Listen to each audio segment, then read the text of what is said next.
El salir del sol no se compara con tu belleza y tu esplendor. Y me da calor, puedo sentir tu amor. Por tu mano todo fue creado. Tengo hoy libertad, ahora puedo bailar. No puedo contener tu amor. Me inunda el mar de toda tu bondad. Quiero más de ti, mi Dios. Eres mi principio, mi fin, la razón por la que quiero vivir.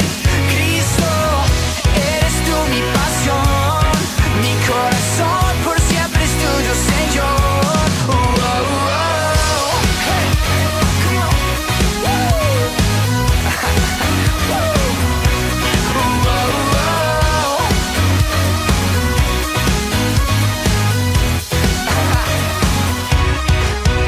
Fue tan grande amor que a su hijo dio, mi esperanza y mi salvación.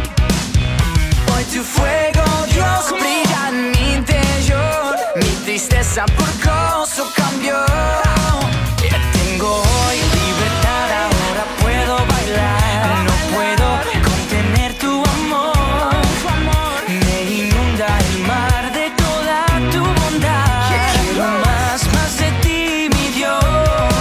Eres mi principio, mi fin, la razón por la que quiero vivir.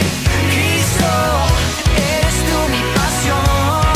Mi corazón por siempre es tuyo, Señor.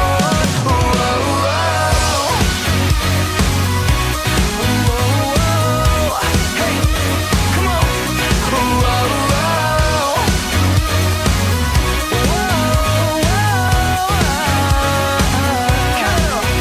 Tengo hoy libertad, ahora puedo bailar. No puedo contener tu amor. Me inunda el mar de toda tu bondad. Quiero más de ti, mi Dios. Eres mi principio, mi fin, la razón por la que quiero vivir. Cristo, eres tú mi pasión. Mi corazón por siempre es tuyo, Señor. Eres mi principio, mi fin, la razón por la que quiero vivir. Cristo, eres tú mi pasión. Mi corazón por siempre es tuyo, Señor.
Muy buenas noches, mi nombre es Freddy Chávez, soy pastor de la Iglesia Grupo Familiares Cristianos y hoy tenemos una oportunidad bien especial y es el de compartir la poderosa palabra de Dios. Yo les invito a que podamos orar, vamos a darle gracias a Dios por este momento, por este tiempo.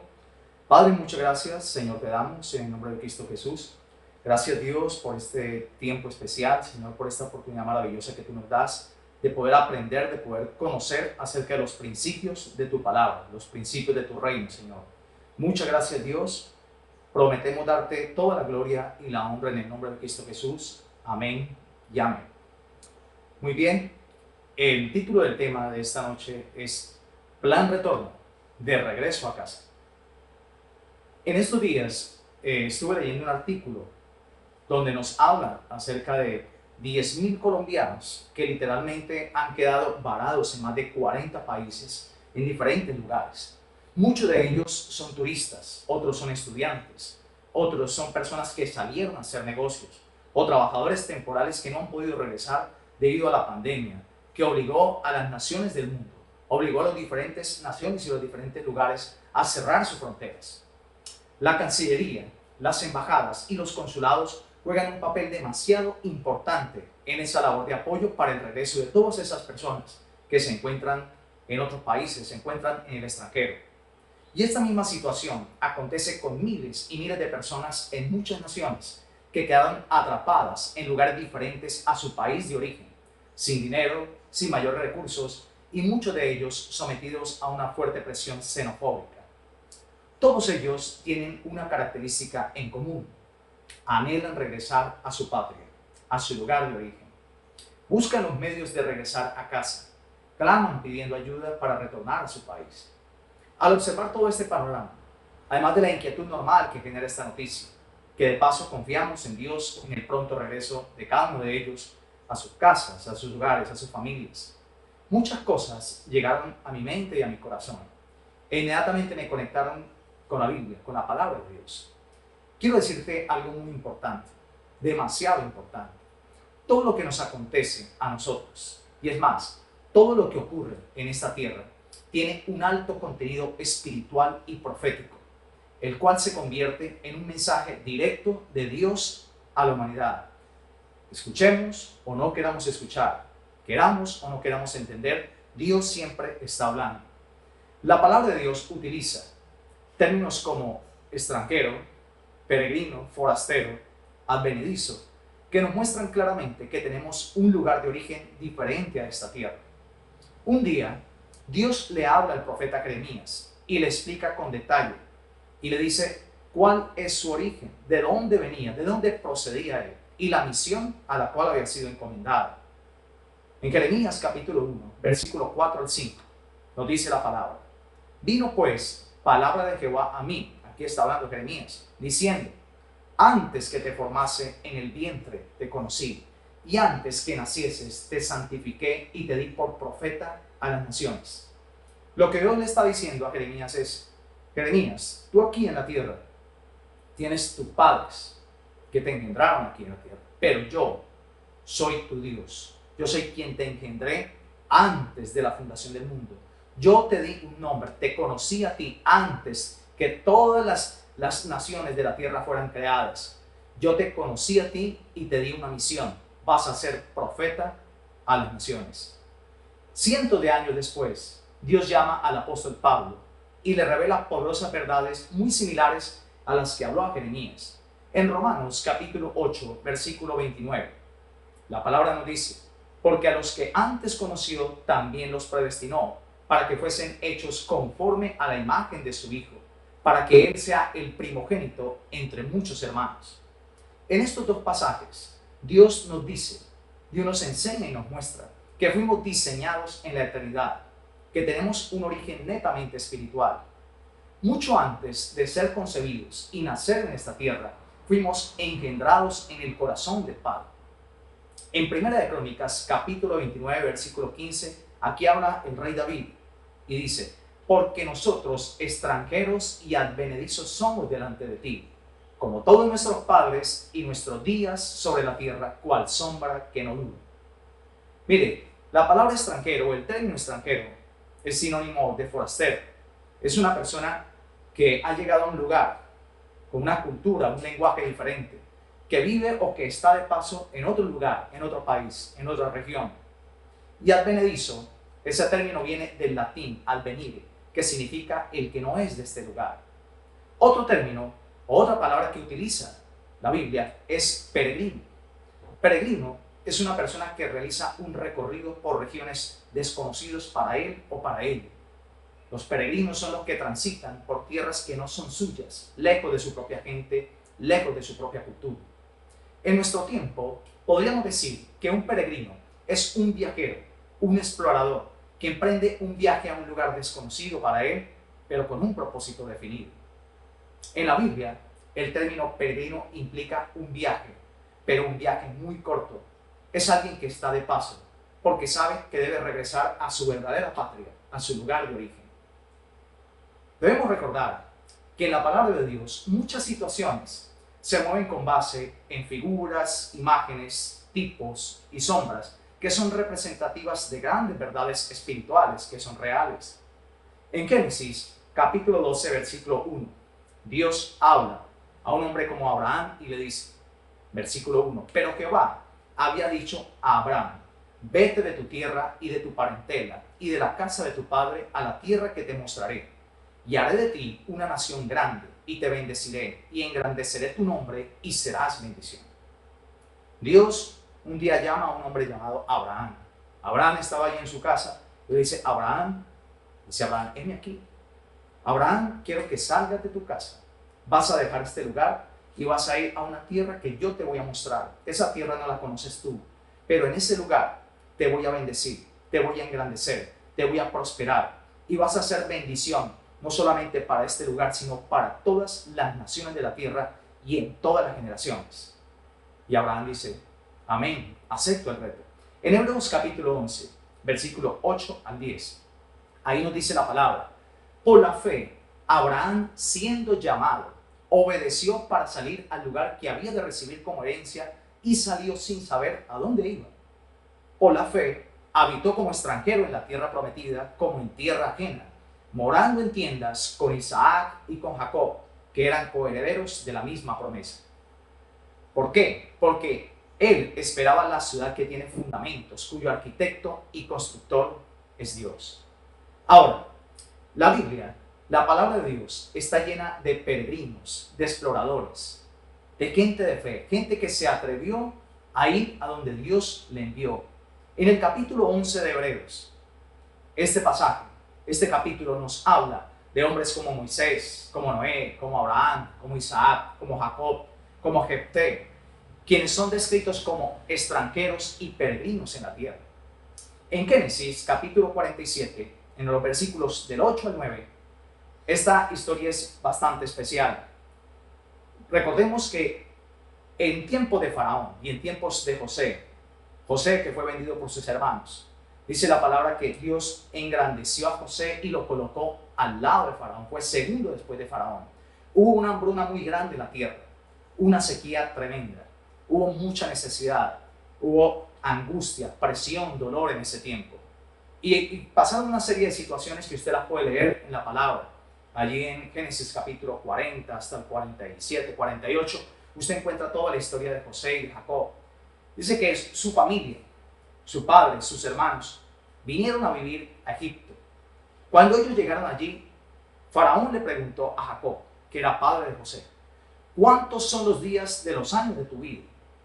Y Jacob respondió a Faraón, los días de los años de mi peregrinación son 130 años. Pocos y malos han sido los días de los años de mi vida, y no han llegado a los días de los años de la vida de mis padres, en los días de su peregrinación. Aquí dice Jacob, pocos son mis días, y han sido malos. Para nosotros 130 años es bastante, pero en ese tiempo, el padre de Jacob, que fue Isaac, vivió 180 años y Abraham 175. Pero vemos algo bien importante aquí. Un hombre como Jacob reconoce que su tiempo en esta tierra es un peregrinar, es decir, es un paso, es un tránsito entre un lugar y otro, es un tránsito entre la eternidad y la eternidad final al lado de Dios. Aún el rey David también declaró que era un forastero. En el Salmo 119, versículo 19, la palabra nos dice: forastero soy yo en la tierra, no encubras de mí tus mandamientos. Mire, David era rey sobre su pueblo y a pesar de ello, habló de sí mismo como extranjero, como un residente temporal aquí en esta tierra. Los peregrinos, los exploradores bíblicos, vivieron en otros países junto con los pueblos residentes, pero no debían mezclarse con ellos. Esa era la orden de Dios. Eran residentes transitorios que pronto irían a su verdadera patria, la tierra prometida. Pudieron realizar grandes cosas para beneficio del país en el que vivían, como lo hizo José en los tiempos de Faraón allí en Egipto, pero nunca dejaron de ser peregrinos. El concepto de peregrinaje, es decir, de la transitoriedad en esta tierra, es de gran importancia para todos nosotros. Y es algo que debemos entender, porque esto nos da directrices acerca de cuál debe ser nuestra postura frente a todas las circunstancias de la vida. Uno de los problemas graves, muy graves del ser humano, es no entender ni la eternidad de Dios ni la brevedad de la vida nuestra sobre la tierra. El sistema mundo en nuestro tiempo ha sido diseñado de tal manera que el hombre esté tan ocupado que no tiene tiempo para pensar ni en sus limitaciones, ni en su fragilidad y mucho menos en la eternidad. La gente está tan atrapada, tan ansiosa por hacer tantas cosas, corriendo rápidamente de un lado a otro porque el tiempo no alcanza. La palabra de Dios nos muestra que antes de que la tierra existiera, antes de que el sol, la luna existieran, Dios ya era Dios. Antes que existiese el día, la noche, las horas, los minutos, los segundos, Dios ya existía, Dios ya era Dios. Dios no tiene principio ni fin. Dios creó el tiempo, es decir, el tiempo es parte de su creación. Dios vive en un eterno presente. Él es la vida fuera del tiempo y Él vive su propio tiempo también. Por ejemplo, a medida que pasan los años nuestros, a medida que transcurre el tiempo que nos rige a nosotros, que ese tiempo es el tiempo cronos o el tiempo cronológico, que se cuenta en años, meses, días, semanas, tenemos la tendencia a olvidarnos de las cosas debido a nuestro desgaste biológico. Pero Dios no tiene ese problema. Dios, el Señor, conoce nuestro pasado, conoce nuestro presente y nuestro futuro.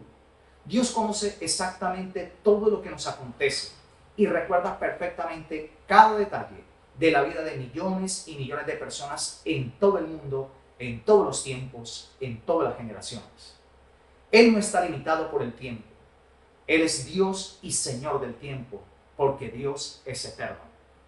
Isaías capítulo 57, versículo 15 nos dice: porque así dijo el alto y sublime, el que habita la eternidad y cuyo nombre es el Santo. Yo habito en la altura y la santidad y con el quebrantado y humilde de espíritu, para hacer vivir el espíritu de los humildes y para vivificar el corazón de los quebrantados. Mire, Dios habita en la altura de la santidad, pero tiene la capacidad, tiene el poder para bajarse a nuestro nivel, para entender lo que sucede dentro de nosotros, porque Dios sabe que somos frágiles, que somos polvo, que estamos hechos de barro. La palabra misma, peregrinaje, suena como una advertencia, y es como si nos dijera: no olviden que ustedes son pasajeros de un tren cuyo origen y destino es la eternidad, y esa eternidad se llama Cristo. Por eso, en esta vida, somos probados para vivir en la eternidad. Cada momento, cada situación que nosotros enfrentamos es un reto en el cual se está midiendo nuestra capacidad.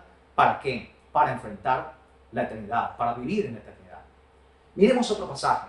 En 1 de Pedro, capítulo 1, versículo 17, nos dice la palabra: y si invocáis por Padre a aquel que sin acepción de personas juzga según la obra de cada uno, conducidos en temor todo el tiempo de vuestra peregrinación. Los peregrinos de la Biblia, todos estos exploradores y aventureros de fe, siempre pensaron que este mundo nunca fue su destino final. Las pérdidas, las derrotas, las decepciones nunca fueron el fin del mundo para ellos, porque su mente y su corazón no estaban colocados en las cosas terrenales. También un peregrino, un expedicionario de Dios, es alguien que emprende un viaje sin mucho equipaje. Es por esta razón que Jesús un día reunió a todos sus discípulos y le dijo: hoy voy a escribirlos en mi reality celestial. ¿Están dispuestos? Todos dijeron amén, amén, ok. Hoy les voy a enseñar supervivencia por fe. En Lucas capítulo 10, versículo 3 al 4, nos muestra algo especial con respecto a esto que estamos hablando. Jesús les dijo: id, he aquí yo os envío como corderos en medio de lobos. No llevéis bolsa, ni alforja, ni calzado, y a nadie saludéis por el camino. Esto no era solo un reality, era un safari extremo para gente arriesgada. Dice que iban a ir como ovejas en medio de lobos. Jesús lo que estaba enseñando a sus discípulos era la vida de fe, el sustento y la provisión sobrenatural. Y además de esto, que Él protegería sus pasos, protegería su caminar. Ellos aprendieron a viajar ligeros de equipaje por la vida. Nosotros deberíamos hacer lo mismo. Muchos llevan demasiado lastre, demasiado peso adicional, un lastre que les estorba y no les deja caminar con paciencia la carrera de la vida. En Eclesiastés capítulo 3 versículo 11 nos dice: todo lo hizo hermoso en su tiempo y ha puesto eternidad en el corazón de ellos, sin que alcance el hombre a entender la obra que ha hecho Dios desde el principio hasta el fin. Dice que todo lo hizo hermoso. Dios lo creó perfecto. Dios colocó al hombre en el lugar más excelente. Dios dotó al hombre con las capacidades más especiales, con los talentos, con la inteligencia, con la sabiduría. Colocó eternidad en el corazón. Pero algo pasó, porque dice que el hombre no alcanzó. Hubo un momento donde no entendió qué era lo que Dios quería hacer, ni en el principio ni en el fin. No entendió. Entonces, ¿cuál fue el problema de todo esto? Podríamos preguntarnos cuál fue la situación. ¿Qué fue lo que aconteció? ¿Qué fue lo que pasó? Mire, fuimos creados para vivir eternamente en la casa del Padre. Lo que pasa es que el pecado irrumpió de repente, llegó de repente, interfirió en nuestro destino profético y eterno. El pecado trajo consigo tinieblas y el ser humano quedó ciego espiritualmente. Perdió la noción del tiempo, se extravió del camino y aparte de eso, prácticamente quedó con amnesia en su corazón. De manera que cada persona que nace en esta tierra llega sin entender ni su origen, ni su destino, ni su identidad y menos su propósito. Esta persona o cada persona que nace en esta tierra, aparte de vivir aquí como un forastero, no tiene identidad. Es como si alguien le hubiese robado todos sus documentos y todas sus pertenencias. No sabe quién es, no tiene ni celular, ni visa, ni pasaporte, ni la hoja de ruta, y mucho menos el tiquete de regreso. Es decir, está totalmente perdido. Esa es la razón por la cual el Dios eterno envió a su Hijo, que también es eterno, para enseñarnos el evangelio del reino, que también es eterno y procede de la eternidad, para que pudiéramos recuperar lo que se había perdido, para que el hombre pudiese alcanzar y volver a lograr lo que Dios un día le otorgó, todas las capacidades, toda la inteligencia, toda la sabiduría, toda la revelación que el hombre perdió. Dios trazó un plan para que pudiera recuperarlo. Y eso que el hombre perdió se llama vida eterna, la vida del Espíritu, la vida abundante del reino. Es decir, el Padre organizó todo un viaje humanitario, una expedición, una operación de rescate para traer de regreso a sus hijos que estaban perdidos. Es por eso que lo primero que Dios hace con nosotros es llevarnos a nacer de nuevo, es decir, darnos vida eterna. En Juan capítulo 3, versículos 5 al 6, la palabra nos dice: aquí Jesús habla con un hombre llamado Nicodemo, que es un principal entre los judíos, y le dice a Jesús: de cierto te digo, que el que no naciere del agua y del Espíritu no puede entrar en el reino de Dios. Lo que es nacido de la carne, carne es, y lo que es nacido del Espíritu, Espíritu es. Muchos piensan que la vida eterna comienza cuando la persona muere. Quiero decirte que la vida eterna comienza con Cristo. el Dios eterno viviendo dentro de nosotros. El que está en Cristo, por eso dice la palabra que el que está en Cristo es nueva creación, no muere, vive para siempre. Jesús dijo, yo soy la resurrección y la vida, y el que cree en mí, aunque esté muerto, vivirá. En Juan, capítulo 17, versículo 3 dice, y esta es la vida eterna, que te conozcan a ti, el único Dios verdadero, y a Jesucristo a quien has enviado. Lo segundo que Dios recupera para nosotros es nuestra identidad y nuestra posición. En Filipenses capítulo 3, versículo 20 nos dice, mas nuestra ciudadanía está en los cielos, de donde también esperamos al Salvador, nuestro Señor Jesucristo. Somos ciudadanos del reino de los cielos. Nosotros no pertenecemos realmente a un lugar, a una nación terrestre. Nosotros pertenecemos al reino de Dios, al reino de los cielos. También Dios nos permite recuperar nuestra posición como hijos de Dios. En Juan, capítulo 1, versículo 11 al 13, nos dice la palabra, a los suyos vino, y los suyos no le recibieron. Mas a todos los que le recibieron, a los que creen en su nombre, les dio potestad de ser hechos hijos de Dios, los cuales no son engendrados de sangre, ni de voluntad de carne, ni de voluntad de varón, sino de Dios. Es decir, nosotros como hijos de Dios hemos sido engendrados por Él en el Espíritu.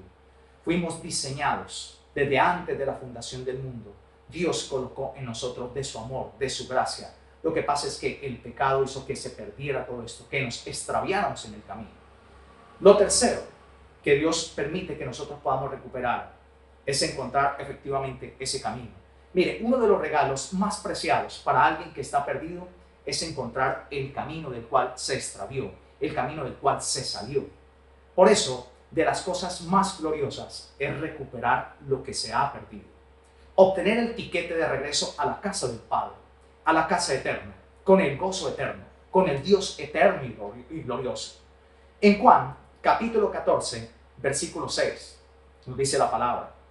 Jesús le dijo, yo soy el camino y la verdad y la vida, y nadie viene al Padre sino por mí. Una vez, habiendo escuchado el llamado de Dios, Cristo nos permite encontrar ese camino correcto que nos lleva al Padre Celestial, quien nos ha estado aguardando por mucho tiempo.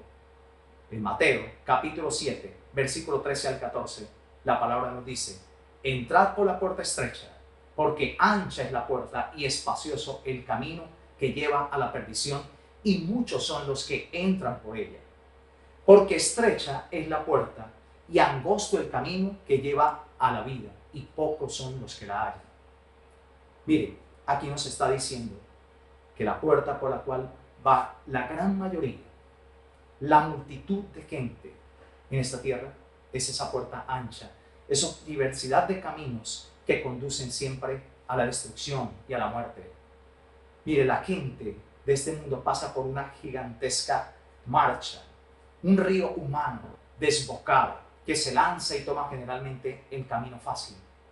Pero la palabra nos dice que la puerta a la vida eterna es estrecha y es angosta, y son muy pocos los que la hallan. Lo cuarto que Dios hace con nosotros es entender el propósito, llevarnos a comprender cuál es el propósito, el llamado, su elección, la elección que hizo con nosotros. Mire, al inicio de esta enseñanza dijimos que para nuestra época, para este tiempo, podríamos decir que un peregrino es un viajero, es un explorador que emprende un viaje a un lugar desconocido para él, pero con un propósito definido. Para esto tomaremos un pasaje que está en la carta del apóstol Pablo a los Efesios. En Efesios capítulo 1, versículo 3 al 6, vamos a entender unas poderosas verdades con respecto al por qué hemos sido llamados, al por qué estamos en esta tierra y qué es lo que Dios anhela de nosotros. En el versículo 3 nos dice la palabra, bendito sea el Dios y Padre de nuestro Señor Jesucristo, que nos bendijo con toda bendición espiritual en los lugares celestiales en Cristo Jesús. Miren, fuimos escogidos y bendecidos desde la eternidad, en el plano espiritual, en la dimensión celestial donde habita Dios. Dice el versículo 4, según nos escogió en Él antes de la fundación del mundo, para que fuésemos santos y sin mancha delante de Él. La palabra escoger significa hacer una selección especial, entresacar de en medio de muchas cosas, entresacar lo más especial, lo más representativo, lo más valioso. Esta palabra, este término, es el mismo que se utiliza en el Evangelio de Lucas, en el capítulo 6, donde Jesús hace la selección de esos 12 apóstoles. Ellos no decidieron ser sus discípulos. Cristo los seleccionó soberanamente de entre toda la multitud que le seguía para que fueran sus apóstoles. Dice este pasaje, según nos escogió en Él. Cuando Dios nos incluyó en su plan soberano, Él sabía que nosotros no merecíamos ser incluidos en ese plan. Pero Cristo se comprometió de antemano a pagar completamente nuestra deuda, la deuda por nuestros errores y nuestros pecados. De no haber sido así, nunca habríamos sido parte del plan redentor de Dios. Ahora, ¿cuándo fue ese momento de elección? Dice que desde antes de la fundación del mundo. En otras palabras, esta selección se hizo en la eternidad. Esta selección la hizo Dios, la escogió para nosotros. La escogió en la eternidad, ¿por qué? Porque antes de que creara todas las cosas, Dios nos incluyó soberanamente en su plan de redención. Ahora, ¿cuál es el propósito de esa elección? ¿Para qué nos escogió Dios? Mire, Pablo responde con dos cosas bien importantes. Por un lado, nos dice que Dios nos escogió para ser santos y sin mancha delante de Él. No fue que Él vio algo bueno en nosotros y por eso nos escogió. No, Él vio más bien nuestro pecado, nuestra maldad, la dureza de nuestro corazón y nos escogió para santificarnos, para hacernos santos. Podemos decir entonces que la santidad es un fruto de esa elección que Dios hizo y no es su causa. El versículo 5 nos dice que en amor, habiéndonos predestinado para ser adoptados hijos suyos por medio de Jesucristo, según el puro afecto de su voluntad. Pablo nos dice también que fuimos escogidos, predestinados en amor para ser adoptados hijos suyos por medio de Jesucristo. Hoy en día, cuando hablamos de adopción, cuando se habla de adopción, pensamos inmediatamente en los niños pequeños, en los bebés que van a ser dados en adopción. Pero en el tiempo de Pablo no se solían adoptar bebés, sino personas adultas. Si un hombre rico no tenía herederos, buscaba una persona que él mismo escogía, que él mismo seleccionaba para que fuese digna, para dejarle toda su herencia y lo adoptaba como su hijo. De inmediato, esa persona tenía derecho sobre todos los bienes, sobre todas las posesiones de ese hombre rico. Eso es lo que el apóstol Pablo tiene en mente cuando habla aquí de adopción. Nosotros somos ahora hijos de Dios, con todos los derechos filiales de un hijo, porque Dios nos adoptó. Solo que cuando Dios decidió hacer eso con nosotros, no éramos dignos herederos de Él. Por eso, primero nos justificó, poniendo en nuestra cuenta esa justicia perfecta de Cristo, y luego nos adoptó. ¿Para qué? Para que pudiésemos nosotros ser recibidos por Él. Ahora somos perdonados y hemos sido adoptados por el Padre. Y una vez más, el apóstol Pablo reitera que todo esto ocurrió por medio de Jesucristo.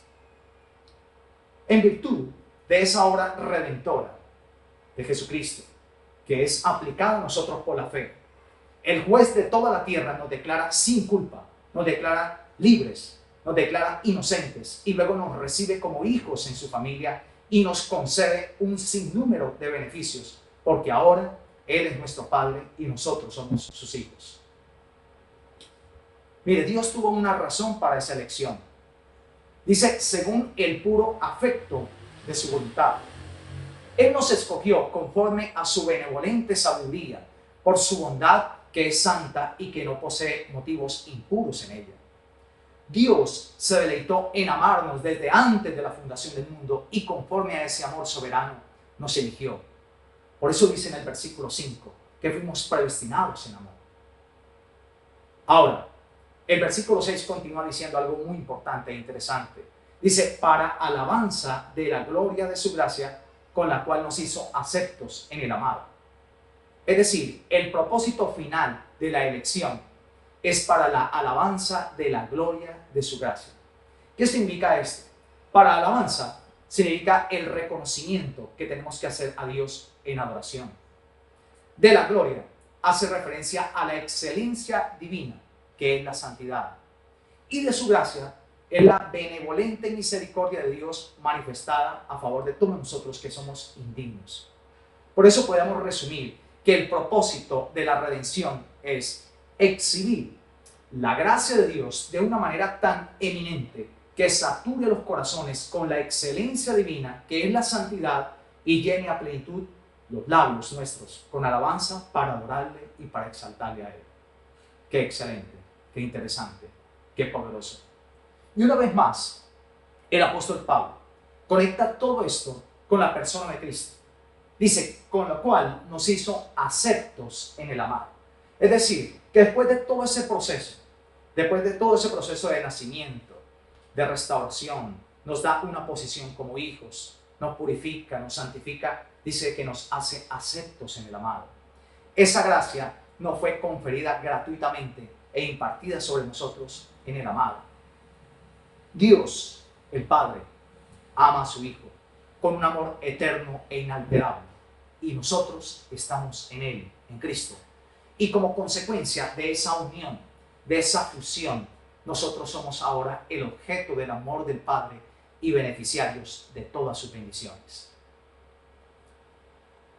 Mire, amado hermano, amado amigo que me escucha, cuando nuestra peregrinación llegue a su destino, tal como en la antigüedad los caminantes culminaban su jornada ante el templo, nosotros también estaremos al final de nuestra jornada ante el trono de nuestro Señor. En el cumplimiento pleno de la profecía, todo el pueblo de Dios estará frente a Él en la culminación de nuestra peregrinación aquí en la tierra. En Apocalipsis, capítulo 7, versículo 9 al 10, esa gran revelación, esa poderosa revelación que tuvo el apóstol Juan allí en la isla de Patmos, dice el versículo 9, después de esto miré, y aquí una gran multitud, la cual nadie podía contar, de todas las naciones, de todas las tribus, pueblos y lenguas, que estaban delante del trono y en la presencia del Cordero, vestidos de ropas blancas y con palmas en las manos, y clamaban a gran voz diciendo, la salvación pertenece a nuestro Dios que está sentado en el trono y al Cordero. La peregrinación de todos nosotros, ese trasegar, ese caminar de nosotros en nuestros días, a diferencia del antiguo Israel, no es a través de ningún territorio, ni en ningún lugar geográfico. No tiene como destino ese punto terrenal. Tiene como destino un punto celestial. Es a través del tiempo, de los años que estemos en esta tierra, y en nuestro destino está en el monte santo que está en el cielo. Dios nunca, quiero decirte algo, Dios nunca nos dejará solos en este caminar, en esta travesía. Porque podemos decir, el Señor me llamó a mi viaje espiritual.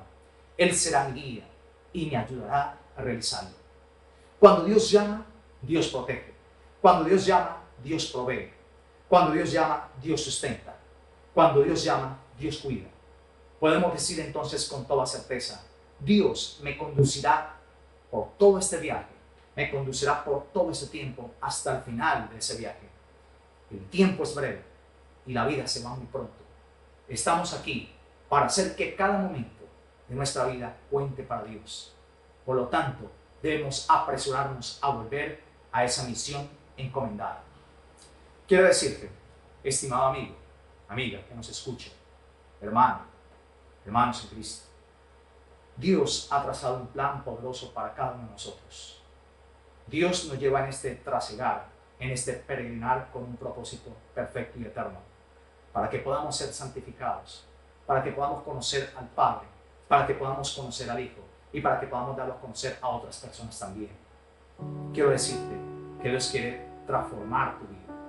No importa si has estado perdido por muchos años, no importa si has estado extraviado en esta tierra, no tenías ningún concepto, ninguna idea de tu origen ni de tu destino, no sabías quién eras, no tenías idea de por qué habías nacido en esta tierra, pero quiero decirte que Dios quiere restaurar todo eso en tu vida, en tu corazón, restaurar todas las bendiciones, restaurar todos esos beneficios que Dios ha otorgado desde los siglos de los siglos a todos aquellos que le amamos.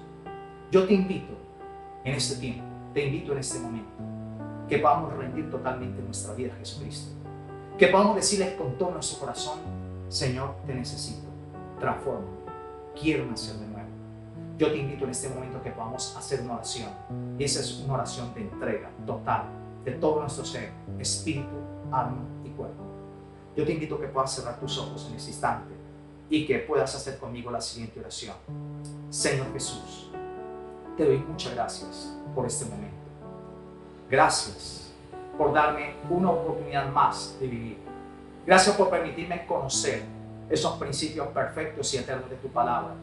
Hoy me rindo delante de ti. Hoy reconozco que he estado extraviado de tu camino. Pero Señor, hoy te pido, Dios, que pueda ser insertado, que pueda llegar nuevamente a ese lugar, a ese camino perfecto y eterno que tú has diseñado para mi vida. Padre, hoy confieso con mi boca que Jesucristo es mi único Señor, mi único Rey, mi único Dios, mi único Salvador. Señor, haz de mí la persona que tú quieres que yo sea.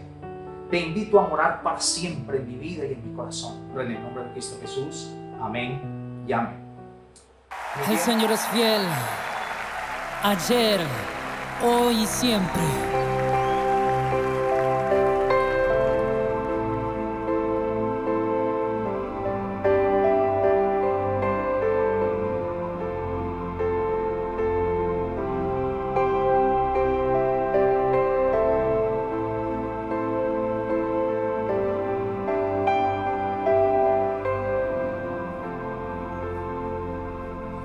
En medio de la tempestad,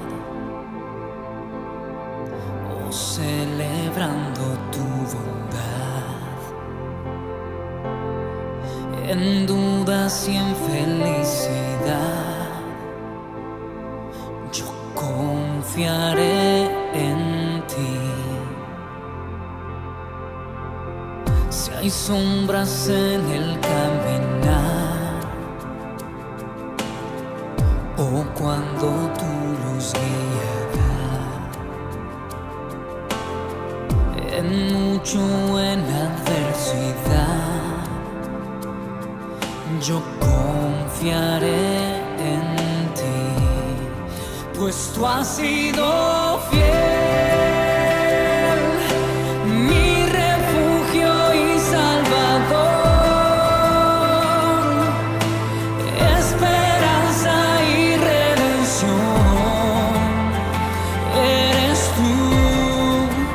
Tú has sido fiel, mi escudo y protector, Dios de gracia y consolación, eres tú, Jesús.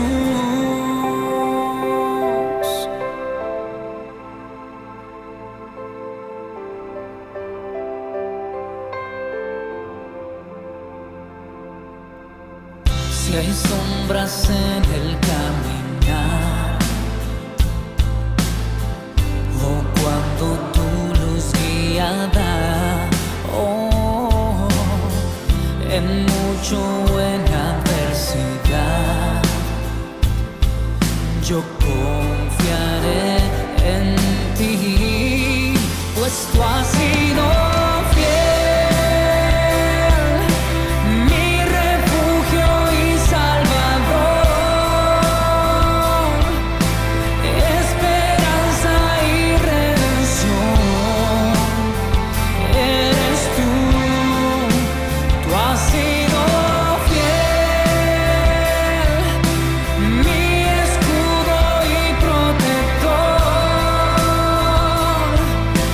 Dios de gracia.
¿Qué tal si le agradeces porque Él ha sido fiel en tu vida? Dile gracias, Señor. En cualquier circunstancia, tú has sido fiel, Jesús.